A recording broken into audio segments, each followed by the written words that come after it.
Hello, welcome to How to Play Drop-Down Solitaire Poker, a game for any number of players.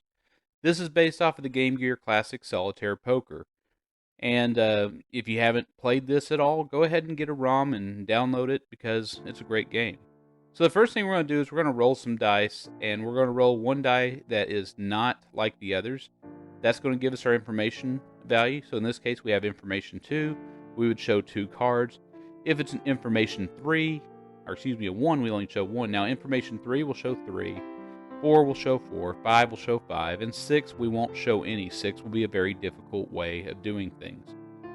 Other than that, we're going to take those 5 white dice, add them together, and that's going to be our average. We're going to multiply that average by 5, and that will be our score needed. So basically that tells us how many points we need to score to pass. Now you can actually set the score to however high you want. You can set the information to whatever information you'd like. It doesn't matter, it's your game, but if you want true randomness, roll some dice. It just adds to the fun. So basically what's going to happen now is now that we know our information needed and what our score needed, we're going to go ahead and start shuffling up and dealing 13 cards in 4 stacks. Now the 4th stack is going to have a 14th card because your card deck is 52 cards plus 1 joker. The joker is key because there is a 5 of a kind available. These are the melds that score and what they score, and we'll go over them again as the game goes on.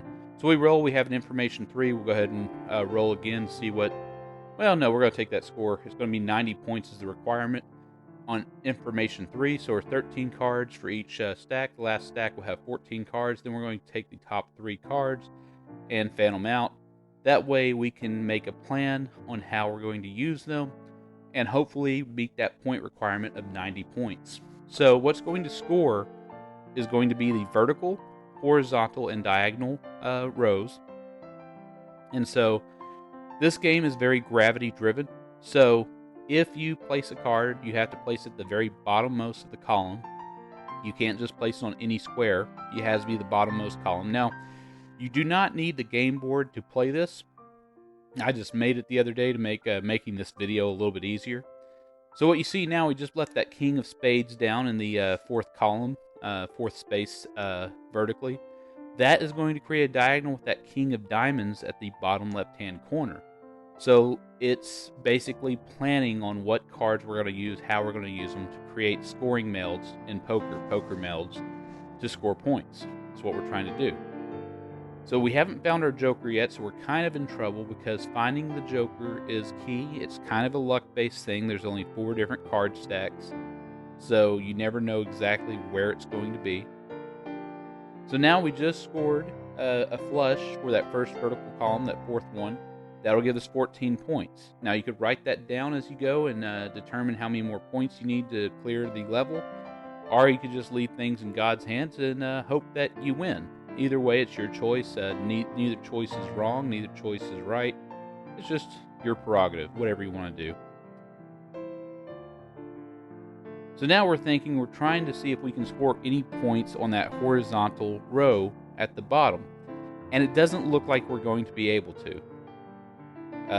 Which is one of the hardest things. You try to find cards that might do it. Now, each time you play a card from a stack, you're going to want to meet the information requirements. You don't have to. If you only want to show 1 card and take your chances, that's fine. So here we decided to play that 6 of spades. It'd be better. We're going to save that 5 of spades. And we're just writing down some scoring boxes. So his first horizontal column just scored. It scored 0 points. There's no poker meld there. There is no high card point scoring. None of that goes on. If you don't have a meld, you don't score. So now the second horizontal row has scored a pair of 5s. That scored 2 points. So any pair of cards that are equal, and that's the only meld, that scores you 2 points. And so now we're just trying to see what can we do with the rest of this game. What can we do? So we're now going to play an 8. We have an 8 of hearts. Now we played that 7. Maybe we can get that 8 of hearts on that row. But how do we do it? We'll play that queen there. Now that third horizontal column has scored 2 points for the 2 pair of queens. And now the fourth one scores 2 points for the two pair of 8s. Now we throw that 7 down. Now the two diagonals have both scored 2 points. The northwest to southeast has scored for the pair of 2s. The southwest to the northeast has scored a pair of kings, so 2 points. Now we lay that joker down. That gives us a 3 of a kind on the 5s in the vertical column. On the horizontal column, a 4 of a kind on the 7s. And so that 4 of a kind scored 20 points. So as follows: on the horizontal rows, we had 20, 2, 2, 2, and 0. On the diagonals, they're both 2. On the vertical columns from left to right, 14, 8, 18, 14, and 14. So we add those all up, we get a sum total of 98 points. We are 8 points over the requirement, therefore we have won the challenge. So if you enjoy this game and enjoy this video, do like and subscribe. And if you actually want to play this against other people in public, come to card game meetups and you can play this. You'll need a big table, but hey, who cares? No big deal. And so if you look at the description, you'll see the link to our Discord channel where we talk about card games, all sorts of card games. And do check out these other creators' content. Gather Together Games does a great job. Hogwash, Learn Tarot Card Games does a wonderful job for tarot decks. Matthew Newman has some great solitaires. Stellar Solitaire has some software solitaires, just basically him recording himself. Riffle Shuffle and Roll is one of my favorites. He has a lot of great games. Taylor's Trick Taking Tables, also wonderful, commercial and free. Triple S is back on their chess kick.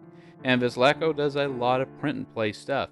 And I want to thank the musician today, Music Mike. The last video, I managed not to have his music in. I had it muted, and I went ahead and released the video after watching it and forgetting, hey, yeah, that Guile theme was supposed to be in here. So we put it in today. I think he's done a wonderful job. So if you want to check out his channel, he's got some pop cultural music covers in there that some of you guys, the younger generation, would actually like. The older ones, we probably have no clue what in the world he's covering, but go ahead and check him out anyways. He does a wonderful job. And I appreciate him letting me use his music today, and see you guys next video.